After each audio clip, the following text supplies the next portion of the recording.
So many of us are searching for love. We're looking for this ultimate relationship where we feel really aligned and connected, almost as if it's unconditional, and that they will love us for who we are and we will love them, that we find this passion and attraction and excitement and fun, and someone that will stand by us through the hard times. Now, I know in the beginning of my healing journey, it was one of my goals was to find this ultimate relationship. And I started to look at different things that could actually bring that into my life. So one of those things was love languages. Now, when I'm talking about finding the ultimate relationship, there is so many layers, and it's not just love languages. But let's talk into that today. Let's talk into the love languages. As I went through my own personal healing journey, I found that my love languages changed a little bit. As I healed childhood conditioned beliefs and how I thought that I might receive love or what love was, again, what I was looking for began to shift. As I came back into my own true essence, who am I? By getting to know myself and explore life and explore the things I loved, I noticed the things I valued and needed in a relationship also changed. I also see so often that in relationships, if there's a lack of something, or even as an inner child, if we lacked receiving love in a certain way, we might polarize, meaning we look or focus on that missing piece, that we think that's what we need. So as we start to learn to fill that place of lack in our own love, all of a sudden that focus point might change, right? Another piece that can actually be really, really important to understand is in finding the ultimate relationship. It doesn't matter how much somebody fulfills your need in the love language. If their heart is closed, you're going to continually feel like something is missing. If your heart is closed and it's got barriers and fear around being hurt, you're not going to be able to receive love. Another one for me was actually looking at self-love, and we hear this all the time. But if we don't feel worthy and we don't have that inner worth of love and that someone can give us love or that we're deserving of that love, it doesn't matter what somebody does. It doesn't matter how much they fulfill you in that love language. That component is not going to be received. Why? Because you don't feel worthy, that you're deserving of somebody that is devotional and going to give you that love. I've also been in relationship with somebody who did fulfill that love language, but because their heart was closed, I felt like something was just so missing. It didn't matter that how much they gave that to me. It just wasn't activating me. It just didn't sort of hit that point. But when I've been in relationships with somebody that is devotional, who is deeply connected to the heart and shows depth of presence with you, there is a different way that you feel in receiving that love. So there's so many layers in when we start to go into looking at our love languages and receiving that ideal relationship, finding someone aligned. You are not going to find somebody aligned to that ultimate love until you find who you are within yourself.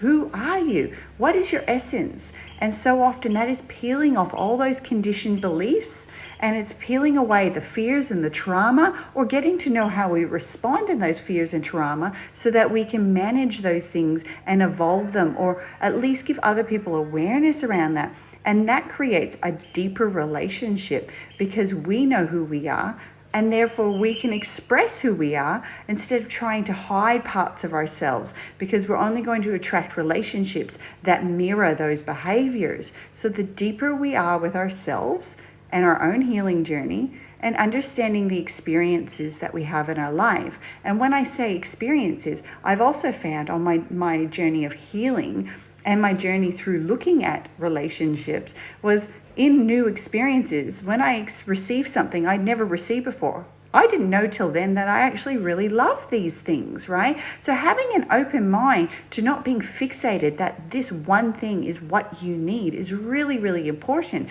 because that opened me up to actually receiving so many more things that I really enjoyed in life that I just never had received in a previous relationship.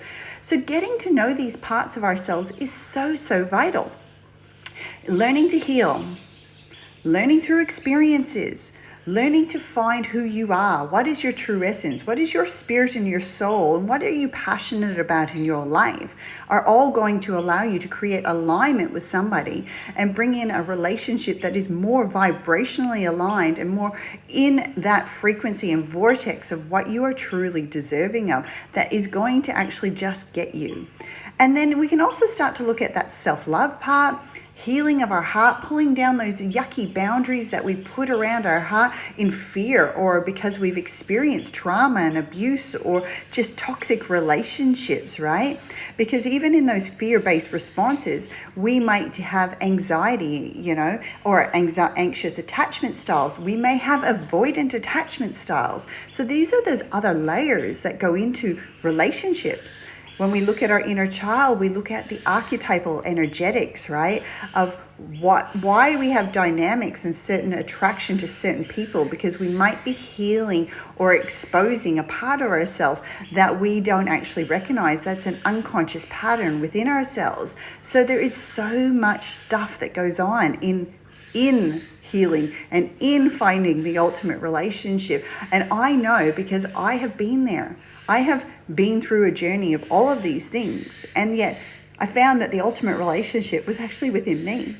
Finding more better connected people to me came back to me being better connected to myself and not in anything else. So if you actually found some value in this today, please follow me, because I share lots of different stuff, like I said, about the archetypes, the attachment styles. There is the masculine and feminine polarities. There's magnetics that go on in these things. It's the inner child healing. There is so many amazing layers.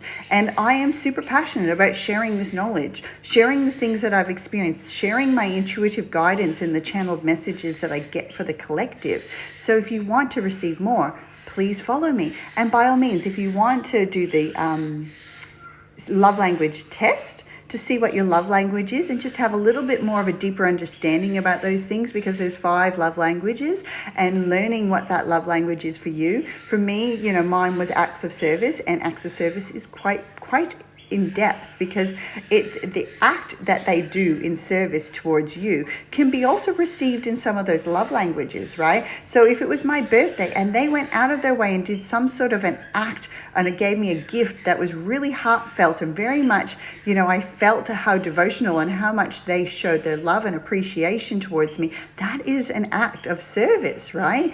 In their words, if I felt their heart and they were exposing themselves and doing something just to make me feel appreciated, turned up just to be there and support, they are giving an act of service, right? But their love language is on their own. Some people really feed on affirmations and words and being told that they're amazing and beautiful, and that is nice to me. Like, I do enjoy that, but they don't fill me up the same way as somebody that's present in their heart, who provides through an action and is devotional in their love. And touch, that's another one, right? Someone can touch you and they're not in their heart, it doesn't feel the same as someone that is devotionally in love with you, who just adores you, the way they hold your face, the way they look at you. And again, that becomes, for me, an act of love, right? So there's so many aspects to this. Quality time. I used to find people making effort, taking time to fit into my busy schedule as a single mom was really important to me, because they were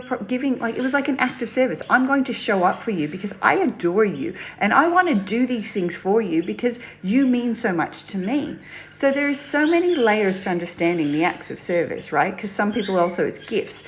And in your birthday, them providing you with a gift just to show how much they really care about you is amazing. But some people just want those flowers every day and all day, and that's how they receive love. For me, it's not those things. It's really just the depth of why they are doing those things and how are they giving that to me, and why are they giving that to me as an act that really is powerful. So there is so much more layers to these things, but understanding those 5 love languages. How do you receive love? How do you give love? And how that other person wants to receive that love as well is really important. So have a think about that. If you want the link to do the test, just comment below and I'm happy to share it with you.